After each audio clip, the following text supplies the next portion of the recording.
Okay. All right, we'll call the meeting to order. It's 11:14. I need a motion, please, to approve the agenda. I make a motion to approve the agenda. Second. All in favor signify by aye. Aye. Any opposed? Motion carries. Public comments.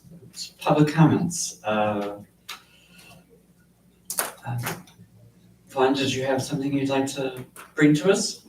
No? All right. And we have no public comments. Moving on, treasurer's report. I've not heard from our treasurer this morning, so I'm assuming that at some point she will appear or send us some information here about what's going on. Marketing, promotions, communications. Virgil and I were just talking about trying to get our meeting scheduled together. We didn't have a meeting this last month. Not quite sure what fell through. I did go to a conference, so I wasn't present to attend, but we're going to try to get that back on board. Yeah, John and I talked a little bit on the phone. I don't know. Neither of us. I said, John and I talked a little bit on the phone about that schedule. We talked that day and he wasn't able to make it. And we didn't know what was happening with the other board members. He did say that you weren't going to be there, but I didn't know what was happening with Nick, nor did I know how to contact him. We're hoping to get that schedule tied down where we know that everybody can show up, so that when we call a meeting, we'll at least have some business to take care of and someone to take care of the business with. So is it supposedly Thursdays at 4:30 or a Thursday at 4:30? Thursday, we started it out every Thursday at 4:30, which seems to be a lot. Every Thursday at 4:30. So Rich and I just talked about it. If it works more convenient for everybody to have it at every other Thursday, we don't necessarily meet routine. We just need to get on two things that we're dealing with in the communication committee, and that is the website and the list. The list is already done. We just need to kind of get it where everybody can work in it. So now I was asking someone to create a Google worksheet where we can all have access to it, where we can put information in the sheet as we need to, any changes that need to be made. And that's still, I need to get with Nick and find out exactly how that's happening or if it's going to happen. If not, I need to find somebody else to do it. I don't know how to create a Google sheet. And plus, I don't know, and someone probably could answer this for me. I don't know if I created a Google sheet and everyone doesn't have a Google email account, whether they would be able to use it. I believe the answer is yes. They would be able to. We can invite people to Excuse me, be editors on it. when you say everyone, who are we referring to? We're talking about committee members. Yeah, committee members of the communication committee. Yeah, and probably extend it to more if someone can have information that is valuable to the list. I'm not used to pushing buttons when I talk, only my button inside. Yeah. But anyone that's on the board or the committee that can contribute to the list, we want them to have access to it, to put information in, add information in if there's something missing, or correct information if there's something that is incorrect. No, that's a communication committee of the DDA. Of the DDA. Okay. Yes. Yeah, I asked because I want to suggest that we limit, don't want any public putting anything on it, anything like that, Oh, no. because there are liability issues that go with these kinds of things. Okay. I would suggest Mostly- before it's made public, it's got a lot of grooming too. It's not going to be public. The We're point of the not list, talking public, we're talking about. right, is for us to work with internally so we know how to contact people who are in the DDA district. And then also to be able to call on them and talk to them about what the projects are in the downtown district. To work with them to put together a calendar of events and those types of things that will help us to promote and grow downtown. It's a functional and specific contact list. It's trying to be composed. And so that's where it will be housed at, just the information in association with it. So thank you for your efforts to this point, and I think we're gonna get the rest of that nailed down really Those quick. numbers, I'll make sure that we Yeah. get to at least get the people there that is willing to be there. Yeah, I made a note, I'll give you the information after the meeting. I can call rather than send an email, I've done that a couple times. Okay, Michigan Main Streets Welcome Center. We had lots to talk about. I actually did have an opportunity to go to the Michigan Downtown Association Conference and learn a little bit more about how people are making use of main streets, but also some of the other things that they're doing to try to make their downtowns better. And there are a number of workshops or sessions that they did at the conference that are going to be available for us to use as training. So we'll be able to share what I picked up while I was there through those trainings, and we can make use of that. So I think it's going to be very helpful to us. Had a chance to meet some of the people who are involved in the Michigan Main Streets program with the State Historic Preservation Office and MEDC. I think that was helpful. And then, Richard, we talked about a few things. You want to give us an update from your point of view? You took a lot in, that was great. We've got a lot of work to do. I think prior to your conference, we had a meeting about plantings and improvements, visual improvements in the downtown area. That's a work in progress.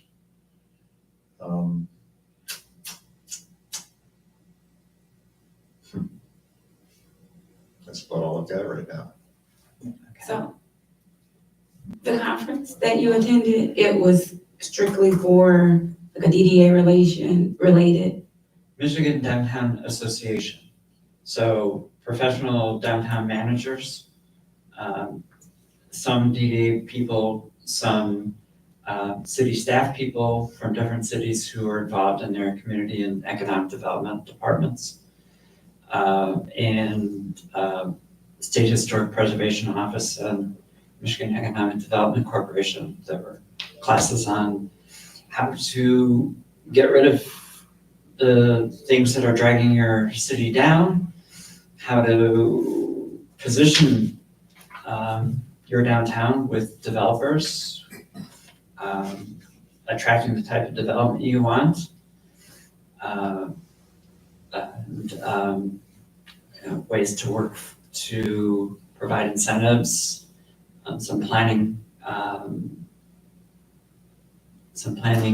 concerns as they relate to downtown. And a number of different communities talked about how they use TIF funding or how they are funded. A number of them, one in particular I can think of, was a third funded through parking fees.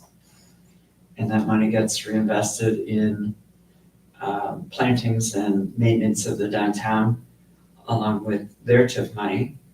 Other people, their groups are funded directly by the cities outside of the TIF. Outside of the TIF.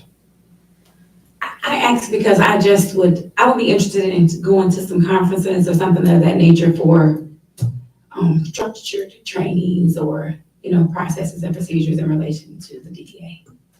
I think that's something for 2025, we're going to want to do some fundraising to do.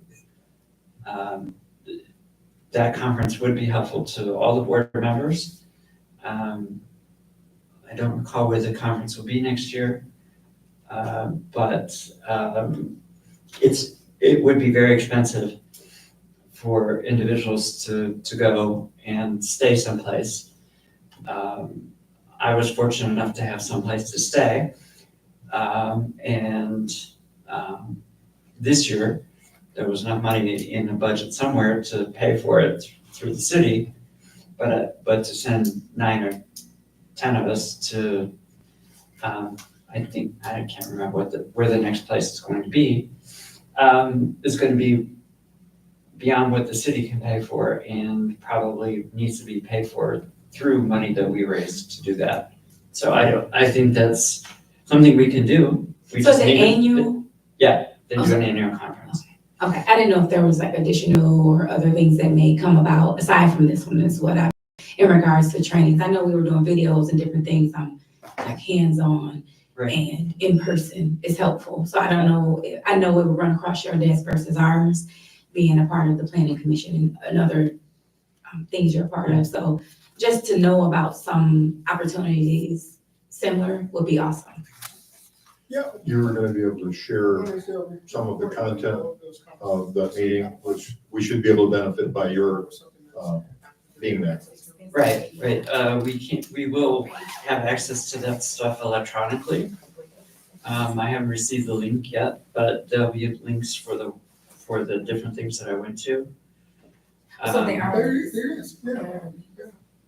So for the breakaway, For breakaway sessions, yeah, because Virgil was just asking like, were there any recordings of everything? Yeah. Okay, So the recordings are gonna be made available to me, and when they are, then we can sit down and look at them together. And so here, 2025 dates. There's Legislative Advocacy Day, March 4th. It's the Michigan State House of Representatives. There's a spring workshop on March 5th in Old Town Lansing. Summer workshop in June and 5th in Traverse City. The annual conference next year will be in downtown Rochester, and that's from the 6th to the 7th. So if you want to make some notes of those things. make a copy of that, that'll be helpful. And then also they do Downtown Day, which is something that they encourage people to do in their own downtowns, which is to celebrate your downtown, and that's September 27th. Make a copy. So,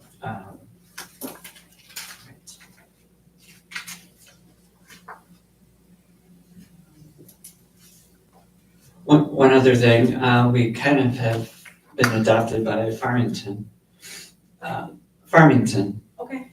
They're very interested in what we're doing here. They want to come and spend time, and they'd like to show off their downtown and talk more specifically about what they've been doing. Their downtown director was one of the presenters at the conference, and just very sharp. I think she'd be a great mentor to us all. Just a question, was Niles attending there? No, Niles wasn't there this time. Just a reminder to us all, Niles offered to be our mentor, and they're way closer than Farmington is. So anytime, That's what I was gonna ask. just like Vaughn is here today, we could attend a meeting. I think maybe ask, but attend their meetings and learn a lot. Pretty Niles. active. Sure. That was DDA. Yes. Yep. So, their meetings. Mhm.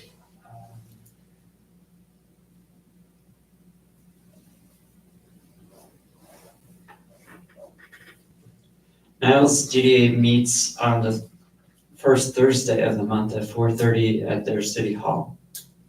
And anyone can go, it's a public meeting like ours. Lisa Couteau is the director of the DDA. She's been there for, I believe, 20 years. And has lots of experience. They created a historic district in their downtown while she was there, and then became a national a Michigan Main Streets community as a result of it, and have been able to enjoy state support for marketing and promoting downtown Niles. So, it's definitely, something that's possible. Just have to get some momentum behind it. And, I'm sure she'd be very interested in talking about those things with any of us. I want to give you an update on the social district. We have our first. Question. So will the Main Street meetings be second Wednesdays at 11 o'clock? We've been meeting pretty regularly, so if you're, Available. Second Thursday. second Thursday, yeah, Who's on the committee? Richard and I, we have Virgil down, but you've I've come been a couple of I've been times. to one a time or two. I Yeah, don't know yeah. if I've kept the schedule now. We appreciate it when you come. And this is a consistent date, Yeah. 11 o'clock on Thursday. Yeah. Second Thursday. We hope to get our work done or be prepared to talk to everyone at the board the next week. So for social district, we place, the brick house is up and ready to go. They got their approval from the state back. The city has approved it, and they are in the process of printing their labels to get ready to start serving. So I think at this point, we're still needing to get the signs up for the district and the trash cans. What's the situation with the rest of the businesses? Why are they not submitting their information? I think it has something to do with timing. They're not seeing much of a advantage to doing it right now. I think that the people I've talked to are thinking that maybe they'll start up in the spring. Maybe I'm missing something, but what difference does it make whether they did it now or in the spring? There's no additional cost to them. Just in terms of the cost to them to do whatever they have to do with their applications and all that stuff. So I don't know. See, I don't think we're gonna wanna put up signs and start a full operation for one business. If we're gonna do the thing, we need to do it. Okay. A meeting would be nice because this is, I guess, more or less in combination with the Arts Association, who has actually filed the paperwork and did the submission of everything. I know Rich, you actually helped with some highlights and some different things in regards to information associated with it. But I'm just asking, just because be on the same page in regards to the city and the Arts Association. So we don't have duplicate conversations with business owners, all those different details. We actually have a rescheduled meeting so I can inquire at the Arts Association. So I can inquire about that. But just, I don't see the same conversation everywhere. Or even, for example, with the city in regards to how we're doing this. I know some businesses have reported feeling like they're talking to multiple people about the same thing. Let's I have do that know, meeting. I'd like to have that. and I do know that multiple people are speaking to them and that they've gotten exactly what they need to do. That came from the clerk, and I took it to them directly. I've spoken to them a number of times about where they are in the process, and those are the answers I've gotten back from the people I've been able to speak to. And I was just in contact with Chris Hayes at the Brick House about this. I mean, they've been contacting me to talk with me about where they are with things and getting what they need. So Cornerstone has produced all the stuff that they need. We've been able to request and get it to the businesses when they need it or wanted it. And to this point, that they're the only people who are ready, who have gone through the whole process at this point, is the Brick House. So again, I think a meeting will be good, just so everybody can be on the same page and have the same information at the same time, to include the city. So United Front, some people are thinking it's Cornerstone, some people are thinking it's the DDA, and we're all like kind of divided. So just for the sake of collaborating on something that we all want. So it's not that nobody wants it. This isn't like a debate, you know, of any sort, but I think that would be really helpful. And I wanted to play a part, basically being on both committees. So that way I can understand it as well, so that when I'm at one, it should be the same if we're all doing the same things. And if we have to designate a person to do a task, and so that it's not duplicated. I'd like to set that meeting up as Okay. quickly as we can, Yes. because I want to know what's going on. The commission was asking me, is it something Mhm. they decided they don't want, or what the deal is? None of the businesses who went through the process at this point are not wanting to do it. It's just a matter of timing for them. Yeah, and it was like additional details that I feel like we could all discuss too, because one of the businesses, I don't know if it was Brick House or whoever, had their liquor license attached to another address or another business. So different things just to like, That's to work all, out. all of that has been worked out. All of that has been worked out. All of it has been done through the clerk's office. She no, is, it's fine. But I right, just so meant she's like, the person who put together one package that has all the information in it. Mhm. And all the businesses have seen it, and all of the businesses have taken the next step beyond that. So now we're just to the point where they each individually have to sign that, turn it over to the city, and then pay the state license from the state. So that's where things have stopped. yeah, Is that no, they have not chosen yet to do that. So as far as the organizational piece on our end, I understand a meeting, but I don't think it would be good time for the businesses to bring them into a meeting with a group of people. no, we're not talking about the It's not a business, group. we're talking And then- about, I want to meet with them. Right, and then I think that's something that is a different thing, so that's what I'm trying to say. What is the amount of the fee they have to pay to the state, do you recall? 270 something, I think. And then, of course, they're paying the fee to the city, but I believe they've already paid the fee to the city. Let's get with the clerk and get that, see if we can get that set up within the next couple of weeks.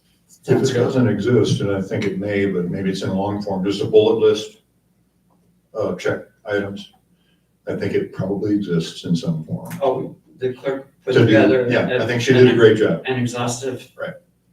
Thing with all of the rules that are expected, the copies of the ordinances of the state, of the city's ordinance, the copy of the maintenance plan, and the fees and all of the stuff that the commission has put together, and all of the contact people. And all of that was hand delivered to each business.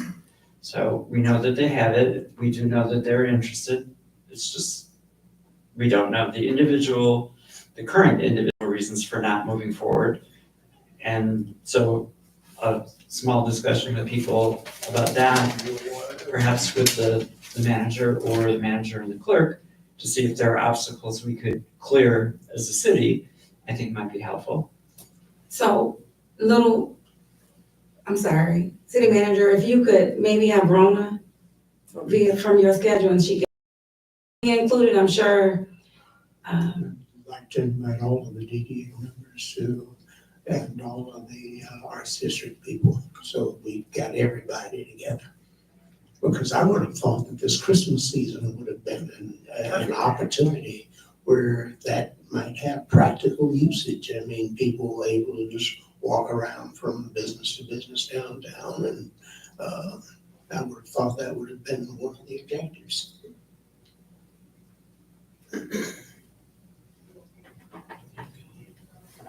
So, Rich, did you- right? Did you mention are there additional trash cans that are part of that program that are gonna be located throughout the district? Well, we asked that in areas, especially where there weren't any, because there are parts of the district that don't have any trash cans for the public to use. Some extra ones out that, we have a number of blocks that don't have any on the street corners. And we'll do that. We'll do that. It makes sense to do that sort of in conjunction with the time and the actual launch then.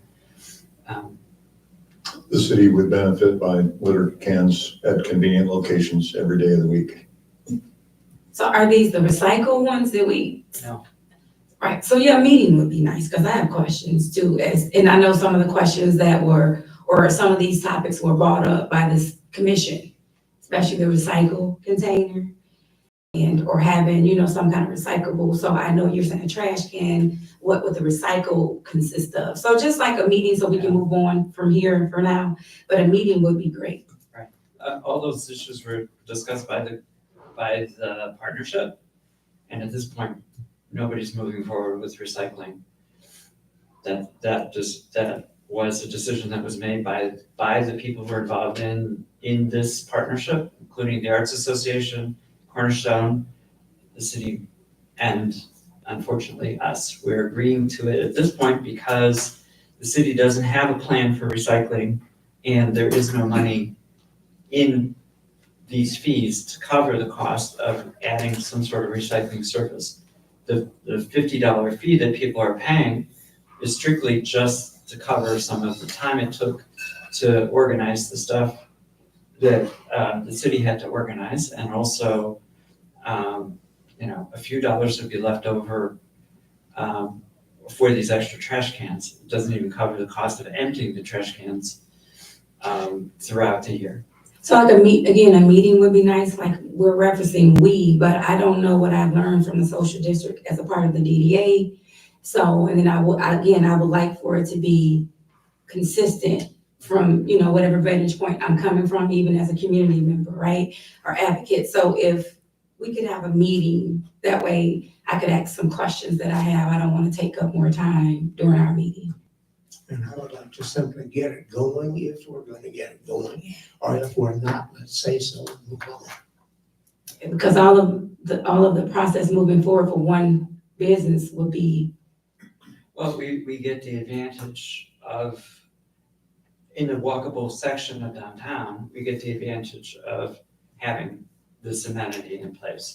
So whether it's all up and running at once or it's done, incrementally, I think there is an advantage, to your point, Mr. Little, about the holiday season coming up. The location of the brick house relative to the other places that are walkable isn't bad. We really won't have much more. Mason Jar is the next one nearest. But that does present an opportunity for a start anyway. So that meeting could be discussed, all of this can be discussed there.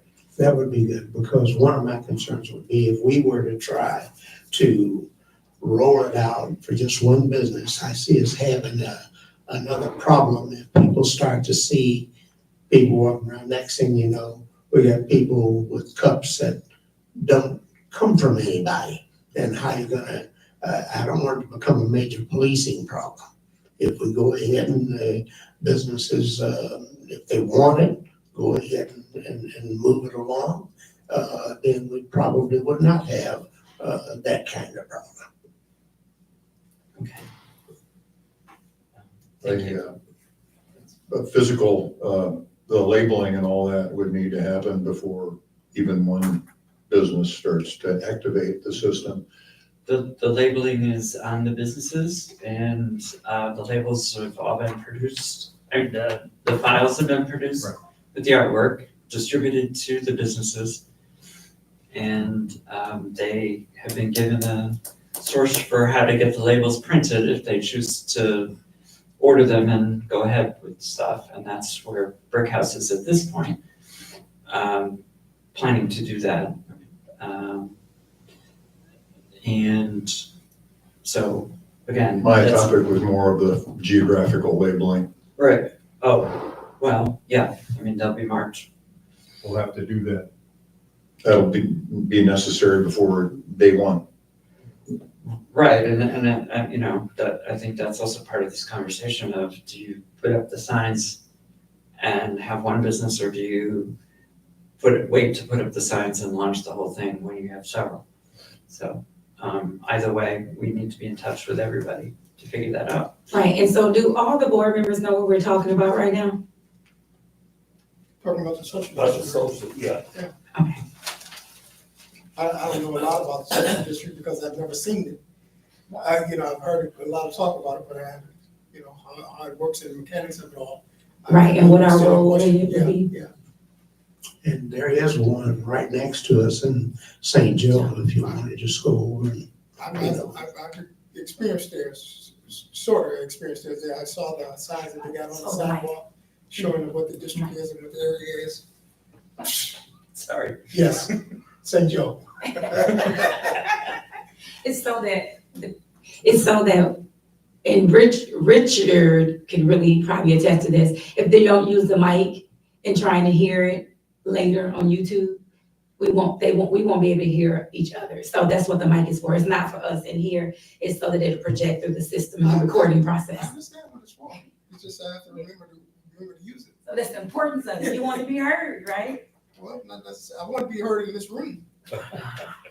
Okay, so let's move on. I'm sorry. We're all in Rich. agreement. I can actually see the advantage to the, meeting, especially with Mr. Little, so that they can get on board. I mean, as far as where are you at with this? Is it a go? Are we gonna proceed? Or, what's our next status? Yeah, I think we're all in consensus on that.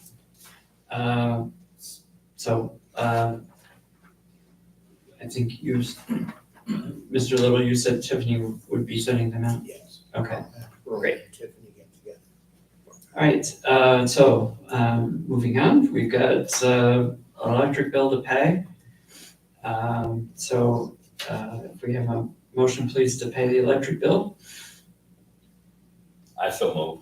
Okay, I so move. okay. Yes.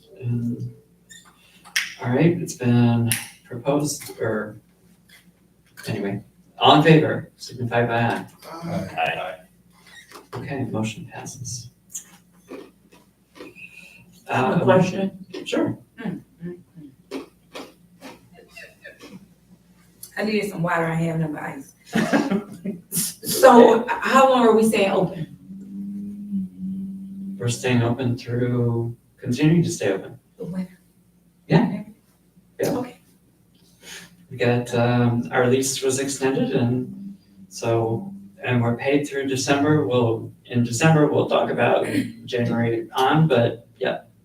No, I just have some ideas for winter activities and fun. I know we have to get permission to use the grass around us, right? For like snowballs, No. snowmen, snow angel. So, because it's not all ours. It What, is. It's all of it to this other building? Well, not all the way to the building, but, all owned by our landlord.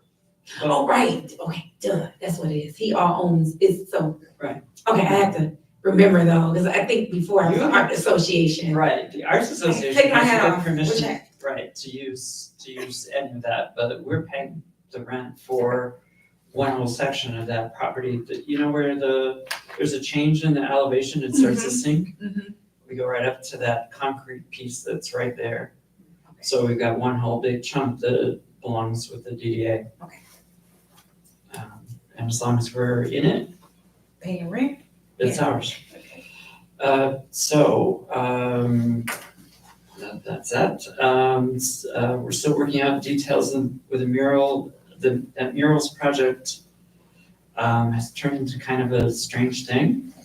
I mean, the overall larger murals project. Where is that? Well, I don't know, there was a public announcement about trying to paint 20 murals in downtown Benton Harbor. A project proposed by two people from out of town who decided they were gonna change our culture here in Benton Harbor by hiring artists from somewhere else to paint 20 murals on our buildings downtown. But then, of course, they need 200,000 to do it. There was a moment where, in conversation with ARS, who had been a part of that we would coordinate a muralist with them, as long as we could get relevant content to Benton Harbor and an artist, a local artist. That relationship and that whole thing is still being worked out. It sounds like the larger mural project is still proceeding in some way, but the one mural you do see was paid for by ARS. And they did the work to put that mural up. So we're still likely to coordinate with them, with ARS, not with the larger project. I think there's a little bit more work that's got to be done on that. Whirlpool was supportive of that project. With Stephanie leaving, kind of created a little bit of a void there, but I think the project is still going to be going forward, and we'll need to be involved with it. I think there's just a little bit more preparatory work that has to get done on it, though. So the do we have some information on that?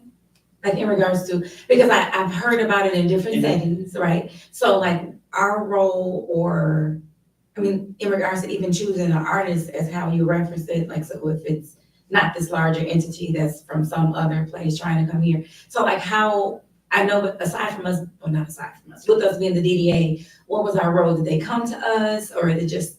No, this project that we have here on the agenda was based on the idea that we wanted to renovate the deck to create better access, and that we wanted then, because the building needs to be painted, that we wanted to investigate murals on it, not simply just repainting blue, but to look at other ways that could be perhaps enhanced. In the meantime, the Chamber of Commerce has brought us that large sign, and that was the area where we had initially talked about putting a mural with the Girl Scouts in St. Joe having raised money. They wanted to pay an artist to come a mural somewhere, and they asked if we would consider being a site.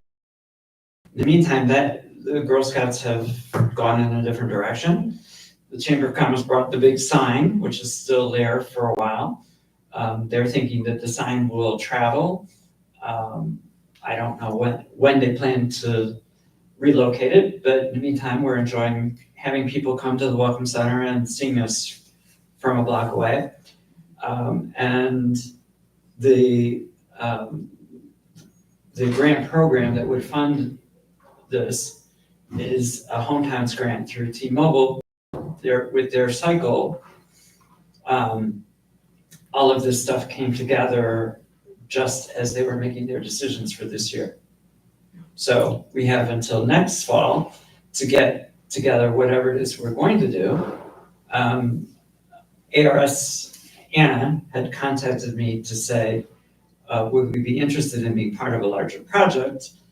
And I said, well, we're interested in talking about it as long as the criticisms of previous mural efforts in Benton Harbor didn't fall on deaf ears. There's concern among the people in the arts district who are artists that if we're spending money to pay an artist to do work, that they be considered.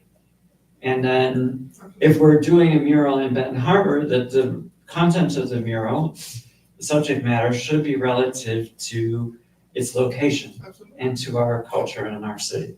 So that's where we've kind of stopped. And I think those are good points. Let me explore the possibility to see if they could maybe our next meeting come in and just do a presentation on it as to what they're talking about, because I recall in the discussion that I was in, there being a good bit of discussion about making sure local artists got involved, possibly the schools through our youth who have interest in being involved with art. And I think if there's something going to go forward, we have a chance to help shape how that goes. Let's just get more information on it and find out. Great, thanks. So hopefully we get that piece sorted out in time to write the grant, to get it to them before September of next year for our grant and our mural and that, Okay. whatever else happens. Okay. Let's see, Downtown Design Committee, I'll talk a little bit more about plantings. We had a meeting with Chris Cook. He's talking with people about this idea of creating a business improvement zone. To do that, it's a technique that some communities use to improve specific areas of their city. It's an additional tax that they pay, and then they designate an area and get the people in the area to vote to agree to tax themselves an extra amount and for the projects that they decide they want to do. Our master plan has a list of things that we want to see in our downtown as far as equity and sustainability. We also have our those goals kind of require some planning on our part in more detail and some investment throughout downtown, not simply in one area or another. So getting support behind the TIF before you do anything along the way of an improvement zone. The TIF plan would cover the entire downtown district and not just a small section of downtown. And the projects that would fall under the TIF are projects that could include some of these things that we're talking about in one specific area, but also throughout.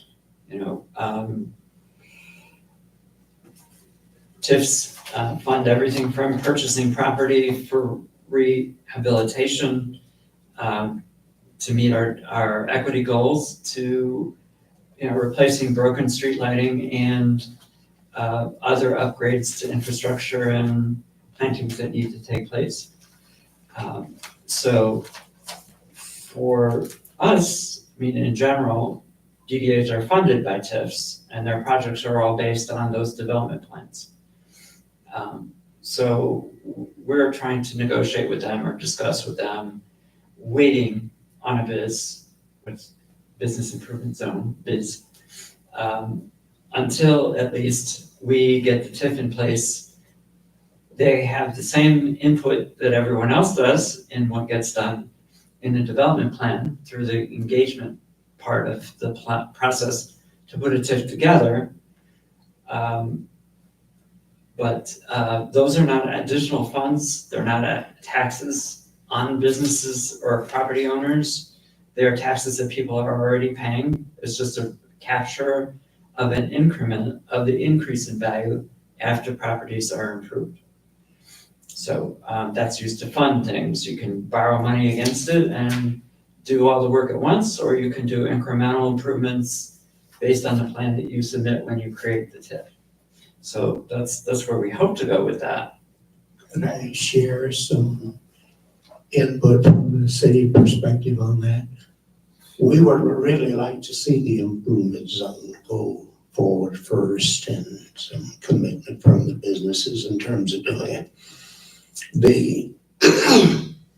As Rich says, it's not an additional tax, but that capture word is a little bit more than likely, because in essence, it's talking about increases in tax value in that district that would ordinarily flow to the city, the library, the school district, etc., being instead captured and used by DDA, which isn't a bad thing. That's how I funded a lot of the stuff that got done way back in the 80s. As a matter of fact, were it not for the DDA with its tax capture capability, Vincent Hotel would probably have wound up being a pile on the ground because the roof was caving in on it when I got a hold of it using DDA money and straightened that out and redid the roof and all the other stuff to get it reopened. Same thing with this building right back on the side of us here, because it was having the same problem that the Liberty Theater was having, and it was drains stopping up, water running down the inside of the walls, freezing and starting to bust them out. And we did quite an extensive program to try to save some buildings using DDA funds and so forth. But we also did a number of other things that had positive impact citywide, because we recognize that it was capturing limited revenues that the city otherwise might have needed. As a matter of fact, I recall us buying a fire truck and saying, hey, for DDA, but using it where you need to use it, you know, and several other things like that. You don't have to just, the key comes back to just how together that tax increment capturing process and that entity is with city in general, because it isn't without a cost. The city forgives or foregoes some of those revenues in order for that to happen. So I have been in touch, I mentioned before, with McKenna Associates. They did give us a proposal, and I was just checking in with Paul again today. He hasn't gotten the funding lined up, but understands our priorities and agrees that we really do need to honor what we put in the master plan, which was to say that we wanted to see improvement throughout downtown, and that we wanted to see that things be done equitably. And that's a goal and the policy of the city. So once we've taken those steps, and we have the TIF in place, then these individual business property owners can convince a majority of the people in their area to tax themselves an extra amount, well, then that's out of their pocket. But we prefer to see equitable investment supported by the community and on projects that are identified by the community as important. So that's the process, and that's why we've been appointed to represent the various aspects of the downtown community specifically, but we all live in the city for the most part or near it, and have some connection to the neighborhood, so we understand the importance of all of it. I think I'd be doing you a disservice if I did not bring up this issue once again. And that is that DDA has a need to demonstrate a linkage to the community at large. Again, I say to you that there is a perception in this city among the residents that the downtown is after the downtown's interest and don't care anything about the community. I think I'm probably the best person to share that with you. And I think you need to take some strong action to do that. I don't think you heard what I said a few minutes ago. We'd like to see the contributions from the people in the downtown before we start talking about a tax capture.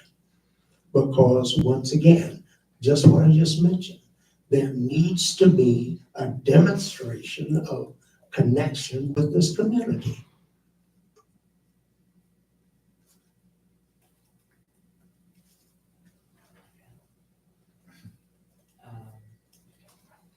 Right. So we'll see where all of this goes once we hear back from McKenna.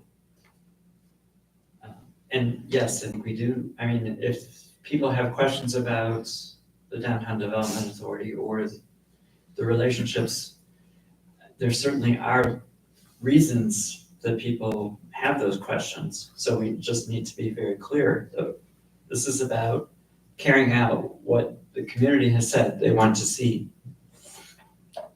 And if people are looking at who's on this board, they will see familiar faces who are Benton Harbor people who do care about the neighborhoods.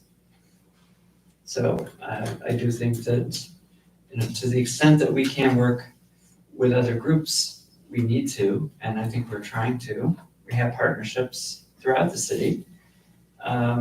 And we also have the opportunity now with the state changes in law for the city to place TIFs in the neighborhoods in order to do neighborhood improvements. So that's a tool that didn't exist in 1980s that is now available. So TIFs for housing in neighborhoods and housing redevelopment, and also for the neighborhood commercial districts. So I think we've got maybe some improvements to what tools are in the toolbox for the city. And the TIF money that's captured is negotiated. So each of the taxing entities that are taxing the city residents has to be part of this TIF agreement. So the library, the schools, the LMC, the state of Michigan, the county, and the city are all part of those negotiations. By law, they have to be. They have to vote to agree. Yeah, so I was actually gonna follow up in regards to City Manager Little's comment, because I actually do get some people are like, what does the DDA do? What does the DDA show up? And so, and it's the same conversation that I share with Rotary or Arts Association, anybody in regards to coming around to events. And actually, Virgil, say we're somewhere and you're a DDA member, right? And this is what we do. And this will help with membership. I know we're talking about getting people to be members or even just on committees, and they're like, what committee? What does the DDA do? So that is all of our responsibility. And it's not only having events though, it is those separate encounters. So like, I was about to call you chief. You're sitting there too. You remember those days. But even, in conversation or in, different ways, maybe we can have some kind of event at your space and saying, and actually indicating that it's the DDA and, come see what we do. These are some different things. I know we keep having, like different committees. And sometimes I feel like I haven't kept up with stuff, which again, it's, responsibility, accountability. And so I do think we need to do that. We need to show up so that it doesn't, because I've had someone say, you're on Rich's committee, like as if, it's a Richards thing. And it's, no, this is a DDA. Well, the only one we hear in conversations or that are in rooms for business purposes is Rich. So we, that's why I said, hey, what do we know about the social district? Like almost as a wake up, let's ask questions. Let's, ask about, what are we a part of? How are we a part of a mural project, right? And what does that look like? So when residents ask us, we can answer those questions because we, like Rich was just stating that we are common faces. So we can actually help with this push for the social district. Because again, people think in the city, in the inner city is thinking that it's something just for downtown, but it's not. And so we all have to, even if we have a blurb or something that we can pose as to, what this entails and, having the updates will be helpful. Because like, for example, if someone asks me, I'm like, oh, it's only one business so far. But just to be able to say, to give updates and, engage with the community, that's what, we're supposed to do. And if I could just offer one final comment from me on the subject. You won't find anybody more supportive of the concept of what DDAs and TIFs are about and what they can do than myself. But at the same time, my responsibilities are to the entire city. With these ministers, with people on the streets, the commission, and everybody, I have to. But what does it say to me even when we're saying we want the city to forego tax revenue and put it in the hands of DDA? But DDA's got a problem. The members, at least in the would put up $270 for their own license. What's the message? Again, DDA should be and is a part of the total city, just like library is, housing commission, so forth. But there needs to be some demonstrated connection to this community. So that they get rid of the idea that downtown and DDA is about basically the white businesses in downtown looking after their interests and wanting things to be done, but doing nothing for the community. That's, what you just said is saddens me for sure, to make it to add color component to downtown, uptown, side town, I don't care. It's there whether we do it or not, it's there. It's, in my mind, we are stronger together. An amazing annual event that the DDA is a leader in, but maybe not the only, is the holiday or the Halloween event, which draws people, so many smiling faces from everywhere, such polite little kids, really, really heartening. We can do, and in my mind, as far as including community, we've got a lot of work to do in the downtown district. Not to exclude, certainly to work to include others. An event that we could do in the winter, you talked about an event, would be like a chili. You don't have to have boundaries painted on the sidewalk to wander the sidewalk with a bowl of chili. And that would be inclusive of restaurants and an opportunity for the rest of the city and other cities to come and find out who we are. That is a function that I think we can do at no cost. That is bringing us all together, which is creating community, which is why we are here, all of us. So it's not financial, it's showing our heart and sharing our heart. And we'll get to finances when we get a few things off the list. And I think we can do that if we work together. Yeah, Richard, you are everywhere, right? You are everywhere. And so that's what I mean in regards to, we have to be at events, like, you know, at MLK, at somebody else's day, you know, as members of the DDA. We can't expect them always to come to something of ours. Sometimes they'll come to something because they know who we are and that we are part of it. That's what I mean, that type of draw. You know, Career Rise or different is outreach, whether it's from a committee standpoint, whether it is a job, you know, outreach is from us outward or going out. And Richard, you can't relate because you do all of that and some. So, and I'm not trying to say that nobody else does, but what I mean by you're just saying, hey, I go, you do. I mean, you'll pick up paper anywhere. I remember this is how we met. And you actually inspired me to actually be on when I saw you were on some different things. And that's what I mean about pulling people in. Nobody is like, see you as like the white guy. They see you as the guy that, you know, comes to bat for different issues, will pick up paper anywhere, but shows up. Right. And that's what our community needs. You know, we want that our community want people to come around and show up or be willing, like Lane, actually, you know, have an event at almost free rate, you know, just what are we willing to do instead of expecting them to come learn about us.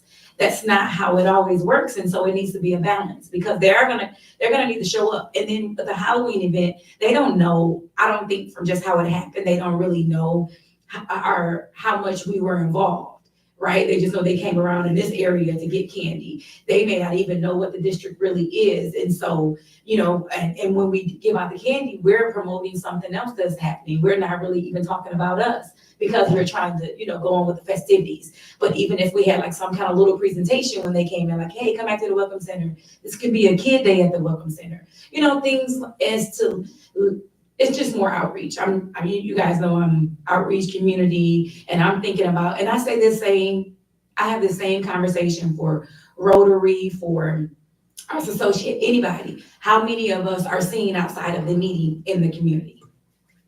And I Thank think you, it's and a I agree healthy with that. discussion, and I really agree with what Rich is saying, but, and definitely what she's saying, and that is not only them come to something that we have, but let's get out in the community and get involved. What about the schools? How about DDA connecting with the schools? I belong to an organization that contributes $1,000 every year to support the Mr. and Mrs. Ben Harbor contest, also to support the nurses. When the Halloween event came up, somebody came to me about getting money from the city to buy the candy, and the finance people said, well, we're not supposed to do that. I wrote a personal check to pay for the candy. You know, I'm saying we have to reach out, get involved with the school district, talk with, get involved with people throughout the community. And it becomes a two-way support kind of thing. In addition to the Halloween that we did, the next outreach to the community, businesses and others, and to bring pride to all of us is the holiday lighting event, which is coming up. That is definitely a draw. We don't pat ourselves on the back for doing the things that we do. We do them because we want to do them and to build community. So people may not be aware that it's a DDA event, Right, nope. but the DDA works to make a community thing. So that's our next topic, I think. And every one of those things is a partnership on purpose. They were organized that way specifically to engage. So when it comes to the holiday lights, or excuse me, the Halloween celebration, you know, we specifically pulled a group of people together. So we have the Benton Harbor schools. That's why we get the band every year. They actually distribute flyers to get the kids to come. The schools pay for the bus to bring people to the kids to perform. They've been a part of that from the very beginning, actually. St. Joseph Today does a lot of advertising about it, and they have members who are part of their group, but there are other people downtown who are not necessarily St. Joe Today members who are also taking part because we ask them and engage them every year. We have support from the Benton Harbor Public Safety Department. The fire department loves to come every year. We always give them a bag of candy or more so they can hand out something, and they're excited to be there, and the kids are really thrilled to see them. And then we have Public Works supporting us through, you know, just the effort that they make to bring the stuff to close the streets and, you know, look after us to make sure that the kids will be safe when we're holding that event, along with all the other small nonprofit groups who are organized and part of this. So when it comes to holiday lights, it's the library and the Benton Harbor area schools again who partner together along with the city. So we need to nourish the partnerships for sure. And, you know, our marketing and communications committee is the one that can help us when we get things a little bit better organized, to get the word out about what's happening. Because we are doing these things and we're open to doing more things. You've got some great ideas. We need to get them into, you know, a schedule and make them happen. But we also need to make sure that as we do this, we're building the communications and engagement that we need to be successful. Without that, we don't get a TIF. Without that, we don't get any improvement. And we can't do it simply through donations alone. You know, it'd be one thing to raise money once a year and be able to do all the things we want to do, but it doesn't work that way. And we also don't want to be the group that's always knocking on the door asking for a donation. So we know there are lots of needs. We don't want to be, you know, standing in the way of other people getting what they need too. So we just have to work smart, I think, through all of this. And I'm excited by your energy. I think it's great that you're bringing these things forward and that we're able to talk about them. So thanks for the I time. just want to make one comment. I think what I'm hearing Mr. Little saying is that there has been some philosophical differences in terms of how the community perceives us and how we perceive our role in the community. We can talk about downtown development of the DDA and downtown businesses. that doesn't speak loudly to the community about them, anything for them. It doesn't say anything to them. So when we talk about those, and I don't know where they begin at or where they end at, I just know that if it's perceived that way, then it's hard to be inclusive with our planning, even though it may be in our hearts and in our minds, but how the city perceives us or the rest of the city perceives us when we start talking about, even with the holiday lights, we do that, and that's, they see that as a downtown thing. I don't see any lights up on Broadway or any other places. I mean, there's, what I'm saying, they see that as a downtown initiative. And they see that as a practice that is totally for the downtown area. How that starts, how that ends, I really don't have any idea, but I do know that if it's perceived that way, then it makes it difficult when we're talking about sharing tax monies to support someone that doesn't have us in mind when they're talking their business or when they're thinking about the things that they need to do or doing or who they're doing them for.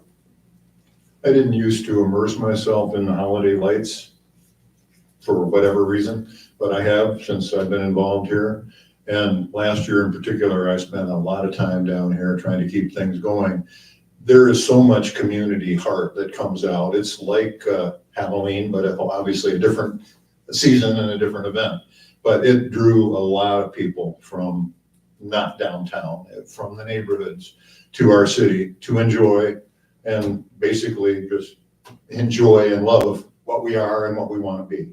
So maybe we can do more. I think we can probably, but we're doing a good job and it's getting better every year. Well, yeah, and I understand that. I've been involved in the holiday lights myself, and I am no way by any means a celebrator of Christmas. Right. Believe me, that's not my thing at all. We don't do it in my home.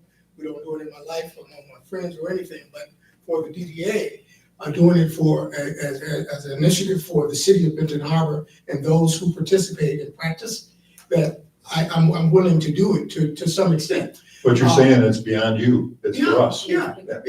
So the thing is that the city doesn't know that we do things in the DDA that is for them. Right. They don't know that. They don't know. They're with this philosophical difference is whether we entertain it as something that is a secondary thought, or if it's part of our initiative. It's two different things. And I understand that if it's not part of our initiative, then the city would be lost as to who we are in doing it.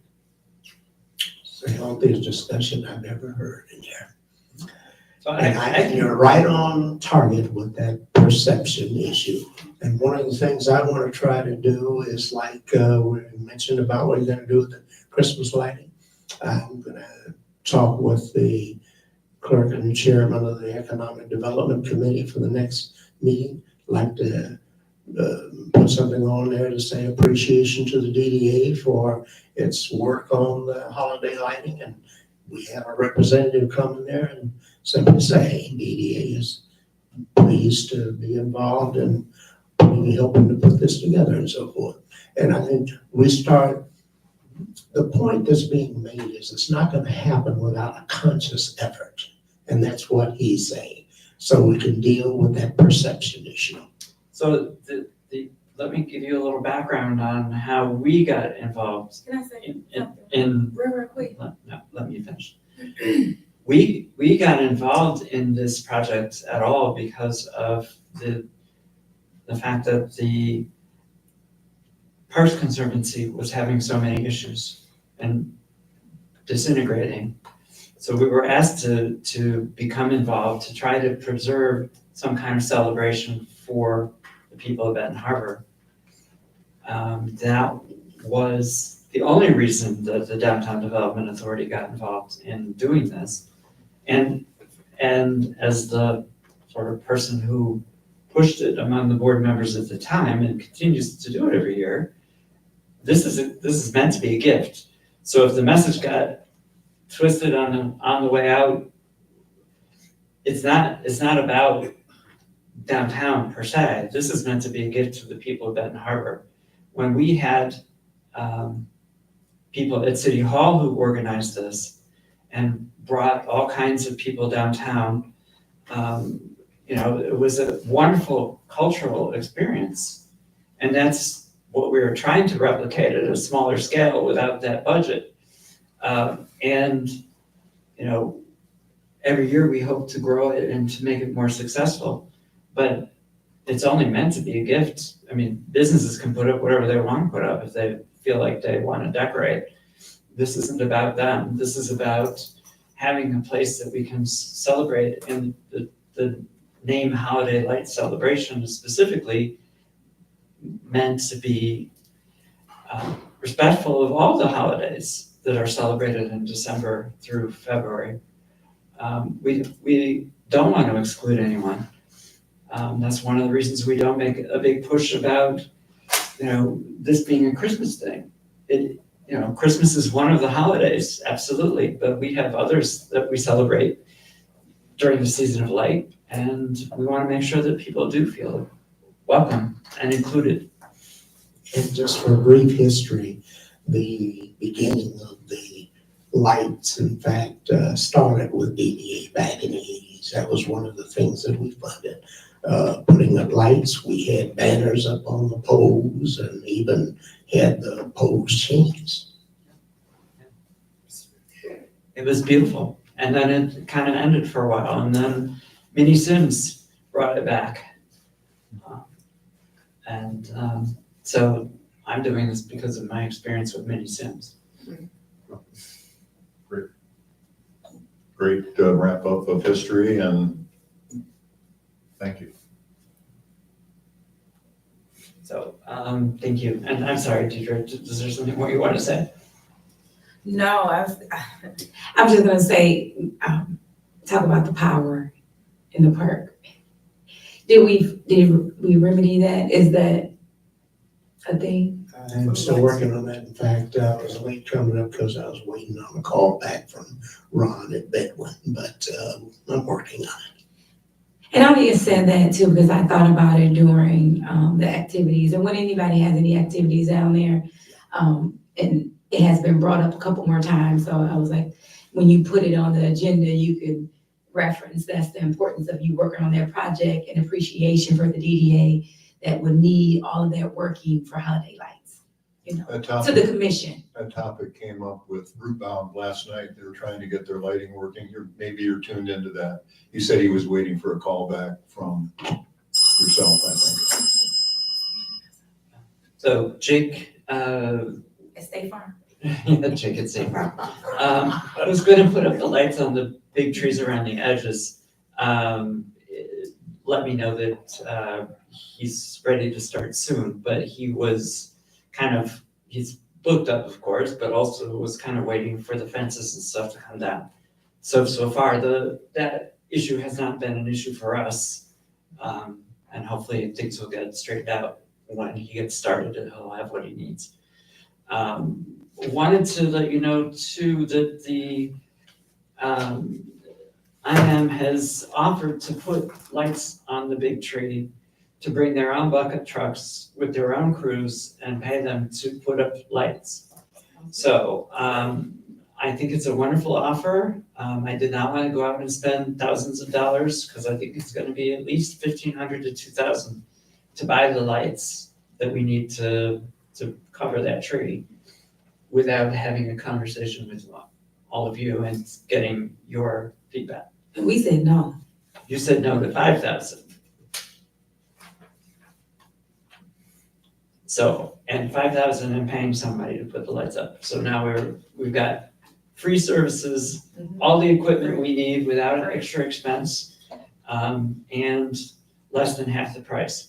So how does that sit with board members? Does anyone want to? Just for a reminder, what was our expense last year for Jake? And The amount for the outer trees is $5,500.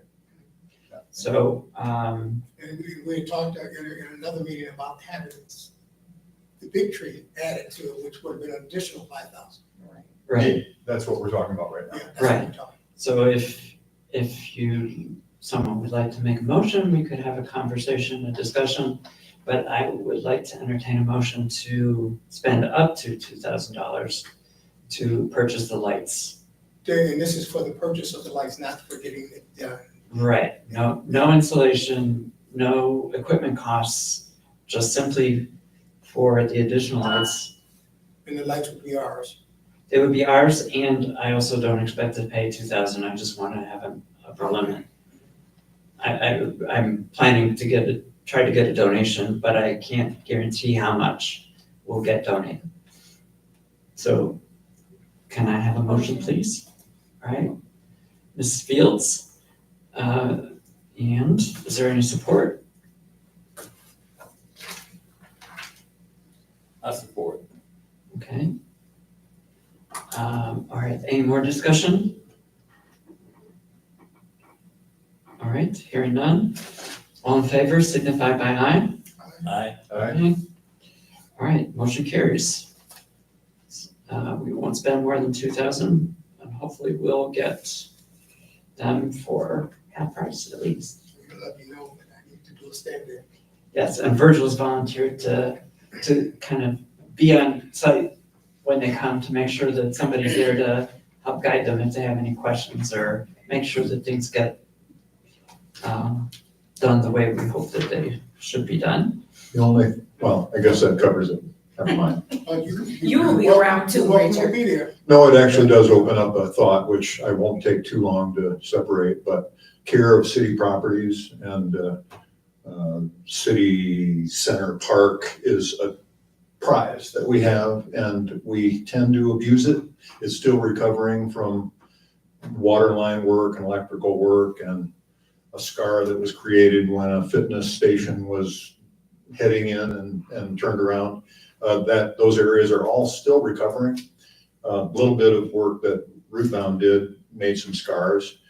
Anything to avoid compaction and ruts and all that, or if they exist or are created, to repair them. You probably need to be somewhere on the scene. Yeah. It should be a policy within the city Yeah, but I don't know if the to city's have a representing. follow-up on, or awareness of contractors in the city, and then a follow-up to make sure they don't leave scars and, basically take us down rather than up. It's a great suggestion. We'll follow it. Absolutely. Right. And I kind of expect that we're going to be buying some dirt and grass seed. It's just the nature of the beast at the moment with the weather. I think you pointed that out a while ago.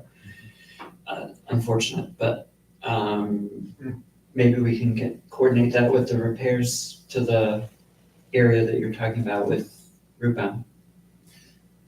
That'd be great, and I don't want to take too much more time, but it is city and seasonal, really. The quicker we get the straw mesh back at Yarborough Park, it's all rolled up because the wind rolled it up and blew it away. It's still there.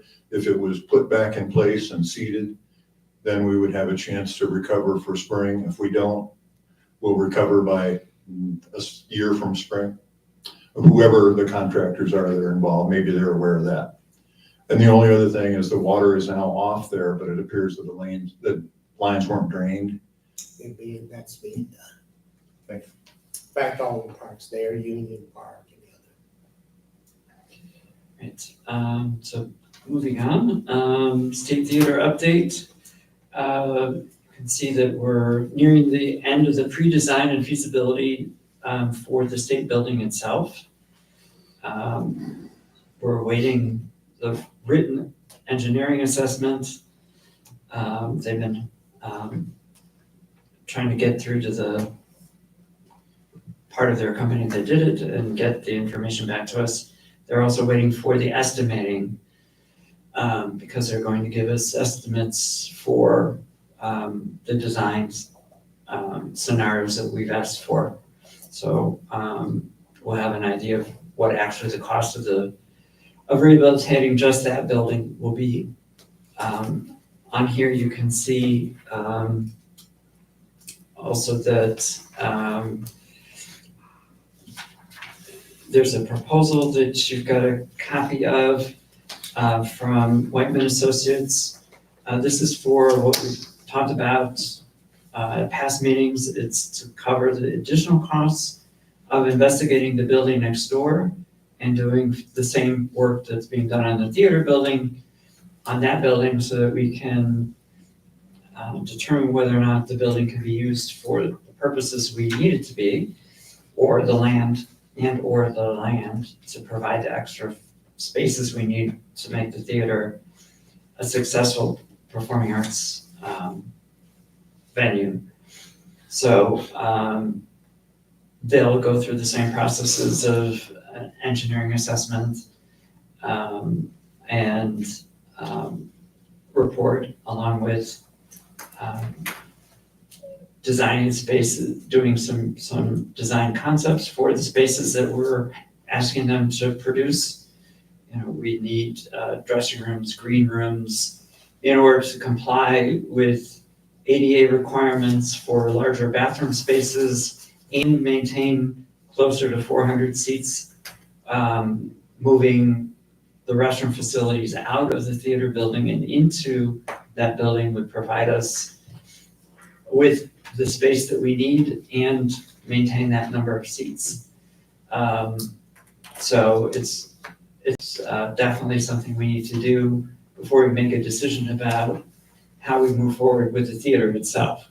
But in either case, we have what we will get from Whiteman with the State Theater project that's already underway. We will get a concept that we could do on that footprint if we need to. And then I have drawings that, if you haven't seen them, I brought them at the last meeting, you can take a look.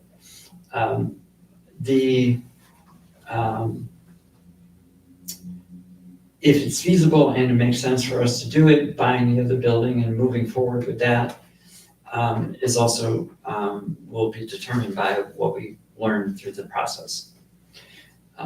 The state of Michigan has agreed to give us $30,000 for that study, and that plus 4% is what they're estimating would cost to do the same work that they're doing in the theater building for that building, and that's what's listed in the proposal.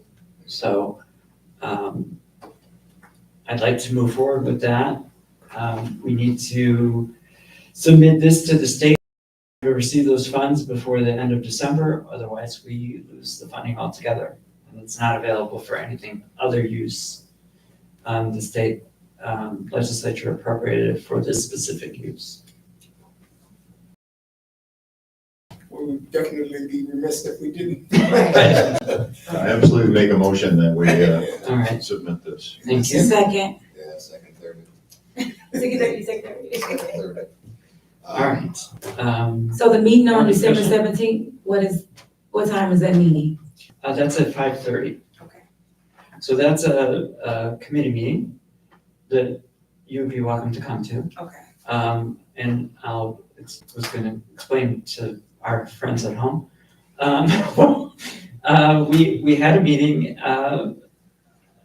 in October with a number of people who are potential users of the theater.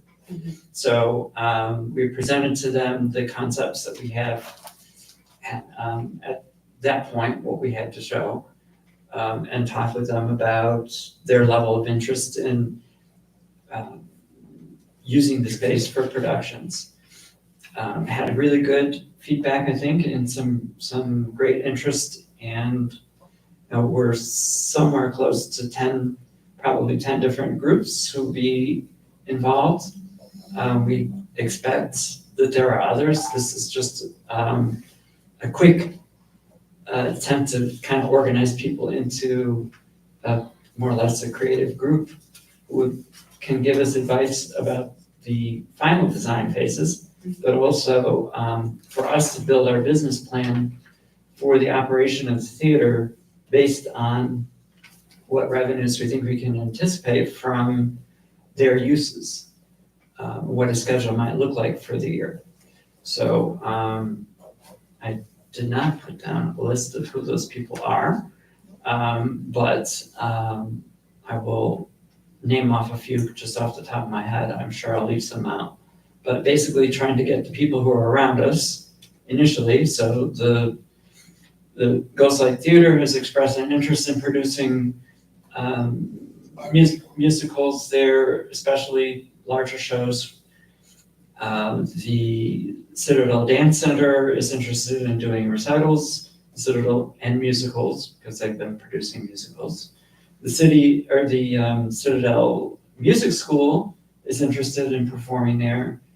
The Lake Michigan Big Jazz Band is interested in having a home and would like to make that their home place for performances. Brian Joseph and Jerry Price are interested in producing events that are traveling music groups that travel between Chicago and Detroit. And they've got a whole list of people they're already working with. So Benton Harbor would be a nice stop along the way to bring in musical acts. And we also, I'm trying to think what else. The symphony is interested. We are trying to determine how much square footage in the stage we need to accommodate them. But part of the plan for the theater anyway is to create a modular stage that can be configured in the way that it would need to be for whoever's using it.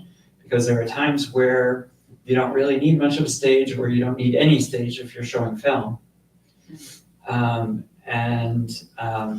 There are designs where the pieces can be taken apart and stored under the stage and taken out when you have a big production where you need more space. So we're looking into that. That also frees up space in front. So for events where you've got different kinds of things happening, you have more floor space that's level actually in the front of the theater than up near the stage.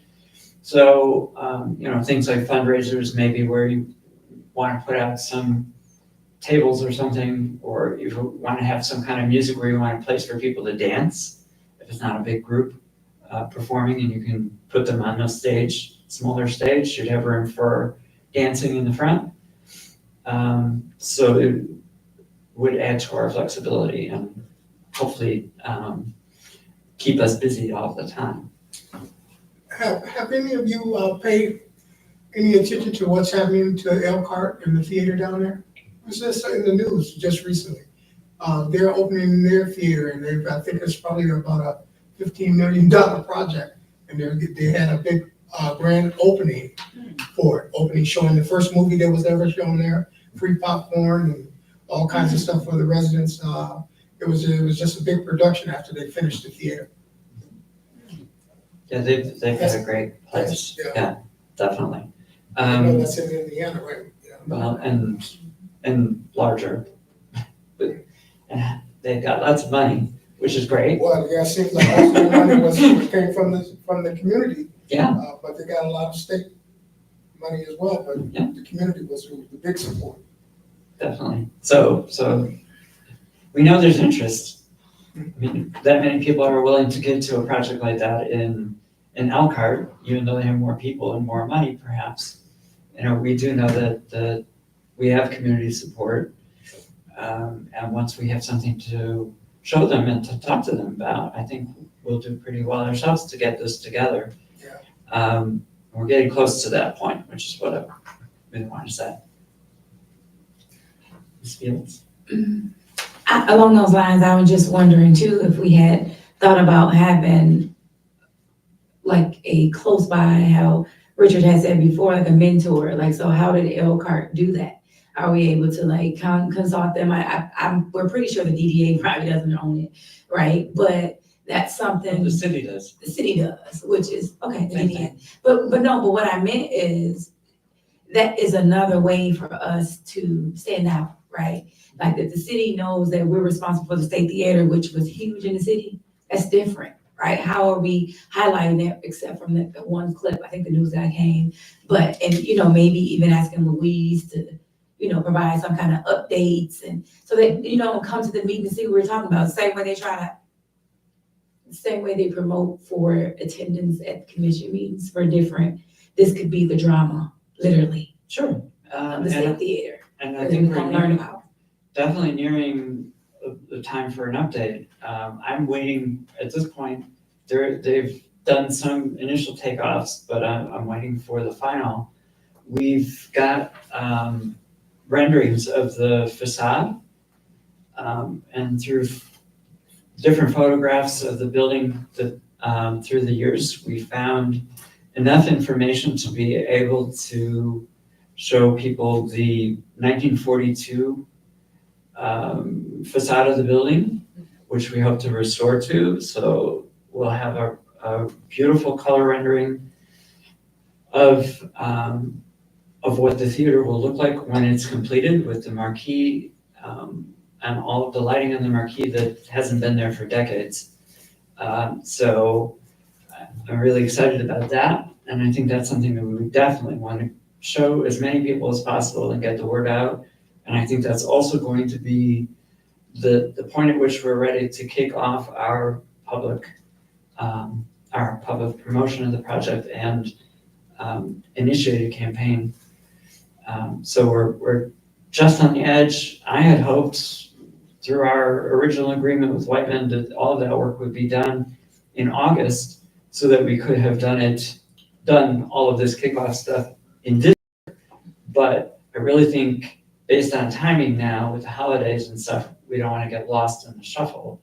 So we're really talking about the beginning of January, when we'll be able to really start to get the word out and get people excited. And the December meeting that I'm referring to is meant to be a small meeting for those people who are actually going to be involved in producing for the theater, just to also kind of bring them together to kind of get some cohesion in that group, and collaboration. Because I think, especially for this project in particular, as with the other ones, no one of us is going to make this project a success. It takes a community support, and it takes a community to make these things happen. And so the creative community has to be behind it, but the creative community also has to contribute to it. And by working with people to get them engaged at that level and then beyond, I think will be a success. Lots of people are saying they really want this to work out. They really want to be a part of it when there's a place for them to join in and something for them to do. And I think it's really exciting. It is absolutely exciting. Just a brief, Deidre may have missed the last meeting or so, but we have a mentor, a very enthusiastic mentor in Plymouth, Michigan. We visited there. It's been part of that. Penn Theater. Friends of Penn. Friends of Penn, yeah. So we've got some help.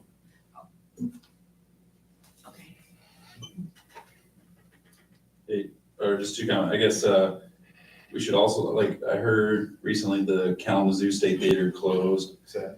Yeah, which is pretty sad. So I don't know if there's a way to like reach out, just learn or Right. understand Right. how they failed, or if it's, 40 years in, they're ready for the next generation, I think.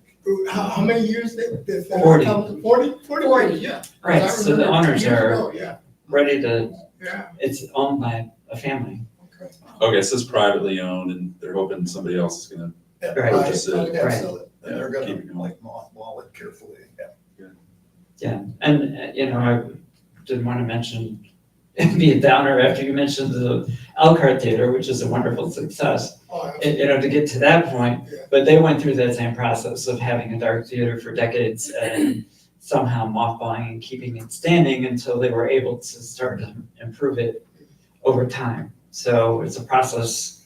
In that case, the city of Elkhart owns their theater.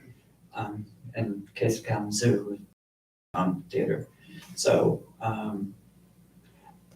when you have a moment, I'm going to send you a link to, and I can send it to the rest of you too, Marquee Town. So the filmmaker came to Benton Harbor and was present for a screening of his film on the restoration of a couple of theater buildings that were turned into something else. But the history behind it and the work that a community did to restore these historic facades and make them contribute to their downtown is amazing. Actually, one of the things I was surprised when I was in Ann Arbor to see, there was a foot tour of Ann Arbor one evening, is the State Theater of Ann Arbor. I was surprised because it had been renovated. It's a Target store. Oh, it's Target store. You have no idea that it's a Target store. When you walk up to it, This looks like a theater. it looks like a theater. The marquee is there. It's just, One of the theaters that's previewed in this, or Marquee Town, was a bookstore, right? right. And it came back, it was a theater, then a bookstore, and then it came back to a theater, or former theater space that's now got a new use. Well, Very this sort of innovative. thing has been happening And a lot of heart and community. That's what these spaces provide, is a community, a place for the heart to live. Great. So I think we've done all the business we have to do. David, just a question. You mentioned, Sure. sorry, back to the State Theater, there were renderings of the facade that were done. They're not done yet, but I saw initial renderings that were based on what information he had pulled together, and then I sent him back additional information, and we went back and forth to look at the photograph with very closely. It was hard to see the details. So he's redoing that. And once that's done, then we'll be able to use it however we want to use it. Who's working on it? Whiteman Associates. Oh, okay. Oh, Whiteman. So somebody from Whiteman is creating a drawing of Yeah. what it could look like based on What historically. Yeah. Yeah. Right. Nice. Yeah, so it'll look very different from what it looks like now. Because the historic facade and marquee were, remembering that the theater opened in 1942, they were red, white, and blue. But it's burgundy, cream, and cobalt blue. So it's not quite so obvious as red, white, and blue. And then you've got that orangey gold color, which was an original color. So you can see when you next go by the theater or have a chance to look at it, you can see the burgundy peeking through the paint that's peeled off. So we hope to get back to that. And then, I don't know if you've noticed, on either side of the marquee along the building itself are steel panels where there were originally neon lights.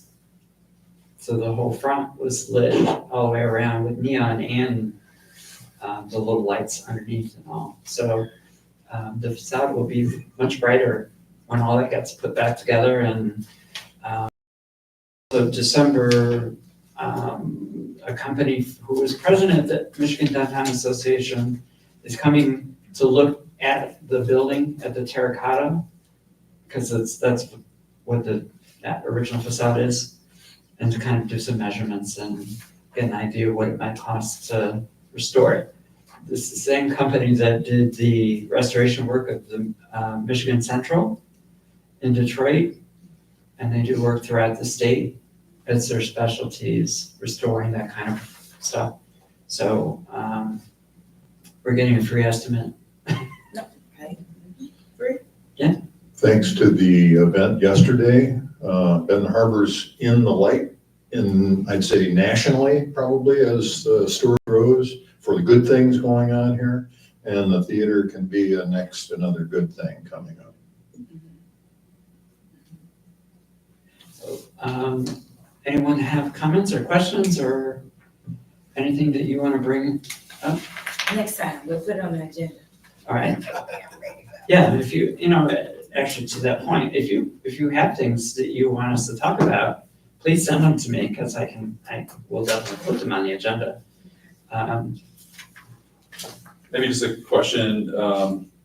We know about the project that's coming out with Clement, the building or the developer who's purchased the building, the Thayer building and the couple surrounding that, have they reached out to us at all on, because it looks like they want to create like a vision and like start renovating. Right. They've obviously started doing work on the old firehouse, but have they reached out to either the city or DDA for help and trying to help figure out who could utilize the space that they're going to create? I did have a chance actually, right after they first started working on the outside of the building to clean up. Richard spotted them, and so I made contact with them and I had a number of conversations with them. They're very interested in what's already going on in Benton Harbor and trying to build on what they see as success. What we talked about specifically was some of the things that were missing in downtown. And also trying to preserve, since their properties are in the arts district, trying to preserve spaces that could be accessible to artists. And so in their press release, you may have read something about the idea of market spaces and that kind of stuff. I think that was a direct response to probably not only me, but other people who had the same. So I think I set up a number of meetings or contacts with other people on downtown for them to meet up with. I'm sure, Mr. Little, have they spoken to you? Hey, And we said that I it was gonna suggest to them, to you all and to them, that they'd be an excellent addition to this group. They seem to be very progressive and willing to invest and participate. I was gonna say that. So I think it's interesting and worth noting too, that their strategy is a long-term strategy, that they have the resources and the patience to build over time and aren't expecting a quick return, which is to everyone in Benton Harbor's best advantage, because, you know, there are no quick fortunes to be made here if people are doing things the right way. Right. You know, it takes a long-term vision and willingness to wait for the repayment to your investments. If you're gonna work on something that will benefit the city of Benton Harbor, it's just the way it is. And I think one thing that was really special about their being willing to become involved, after spending 2 years working in people's homes all over the city and getting to know the people, they decided to make their investment and become involved. I think that says a lot. Yeah, and they, when I read over some of the information, they were talking about leaving it for their kids. So it's something to, stick around, and when you're thinking about leaving something for a child, you want it to be in the best state, and it means you're vested. It means you like the community or see the light anyway. I think that's nice when it's not so much as a business aspect solely, right? But that it's community, it's family, and it's long term, so.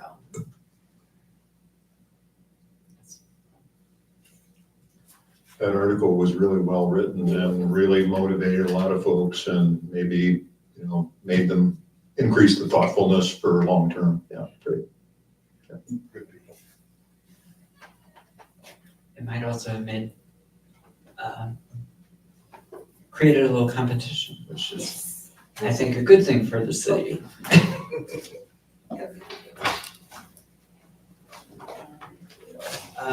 Anyone else have a comment or question or concern?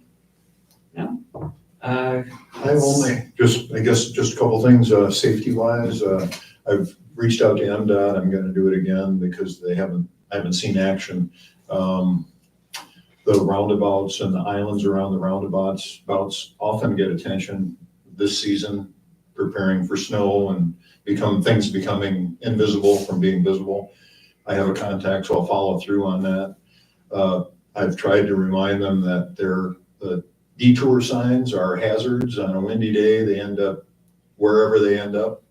And I've dragged them many off the street. I've let public safety know.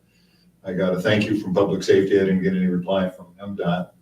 They contract all their signage out, so everything is 2 steps down the road. But if you ever see anything, condition unsafe, deal with it if you can, or I guess let me know about public safety. Actually, That Mr. said. at the MDA conference, I talked with a number of people about some of our issues, and one of them being, the problems with Main Street and trying to get Main Street more walkable. And the failures of the 2007 plan because of the fact that they have done what they've done with the speed limits. Other people are really surprised at the fact that we're having such a struggle with them over those issues. I think we need to agitate more. Walking through Ann Arbor and seeing on their arterial streets, they've got bollards up at crosswalks. Our crosswalks at those roundabouts had bollards up, and they're all gone and they've not been replaced. And that was an MDOT thing. It's part of their policy. It's part of what they should be maintaining when they're maintaining Main Street. And it's a hazard for the snowplows as well as for pedestrians who are trying to cross at those roundabouts, that people don't see them and take it seriously when they need to slow down. So if you have a conversation with them, please, I'd be glad to join in. But I think we really want to advocate for our own city. We need a 30-mile-an-hour speed limit and nothing more. And we need them to take care of that street. I'll do my part.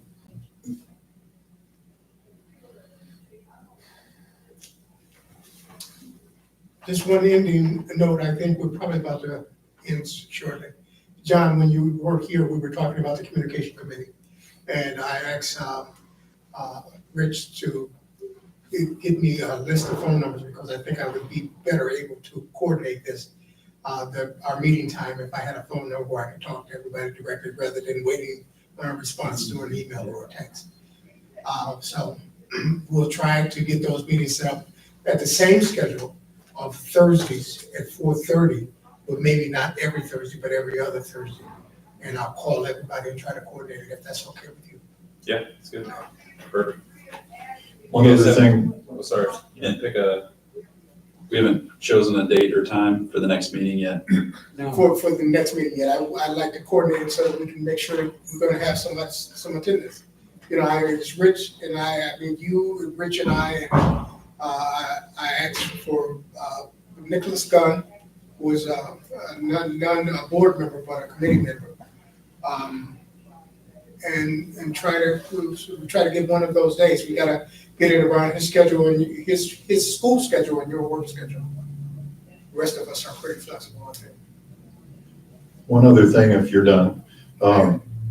I've had discussions with MDOT and the city about water caps along about where Voice of Music building used to be, the Iron Gate. There are 4 holes in a row there.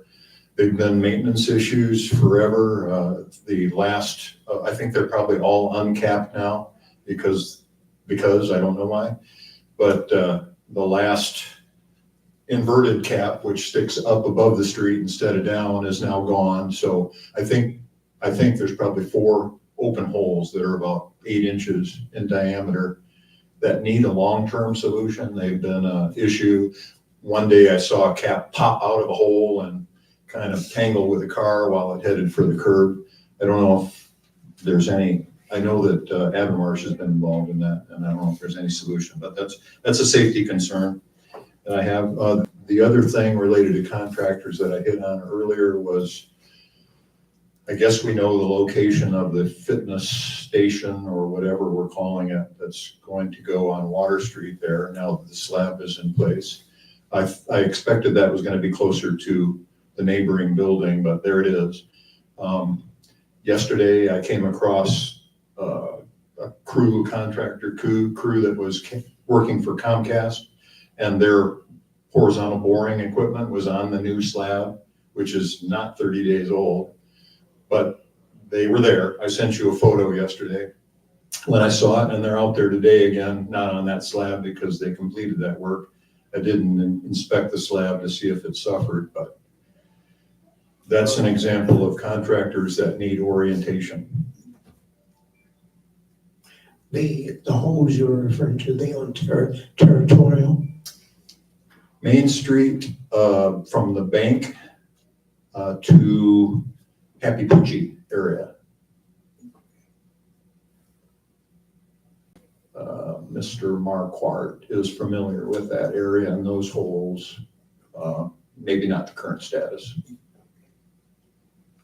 The boring, it appears, was maybe leading fiber to the corner of Colfax and Main. That's what they're doing today while I was on the way to the meeting.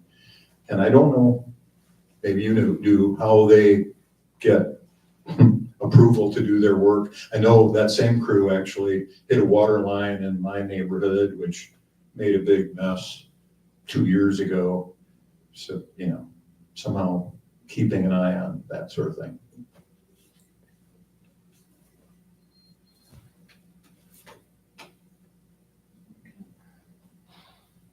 So, have we, a motion to adjourn? Motion to adjourn. We have a motion and a support. Support to adjourn? No one else I'll wants to second. leave? Y'all say. Yes, I second. I second. I didn't want to be the one.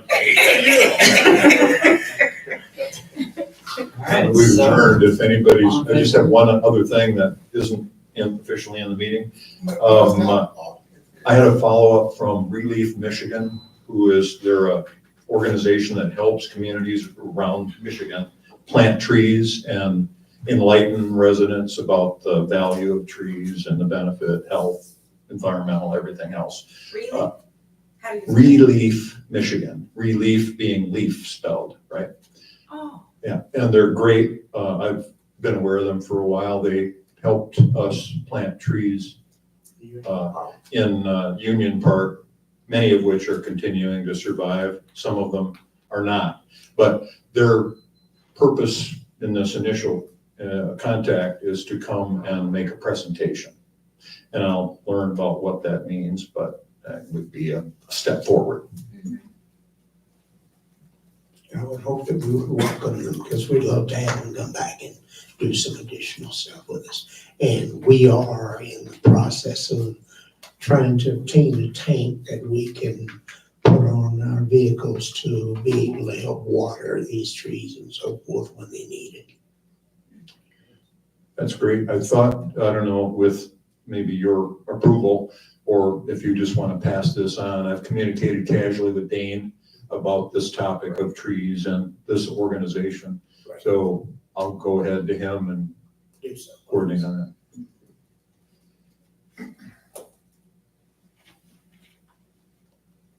Adjourn. oh, right. Oh, that's right. We can jump for that. That's okay. all in favor? I need Ben to get ready for it. Okay.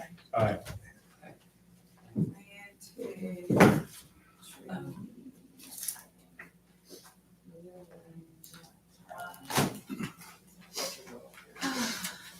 City manager, I got a few questions. Oh,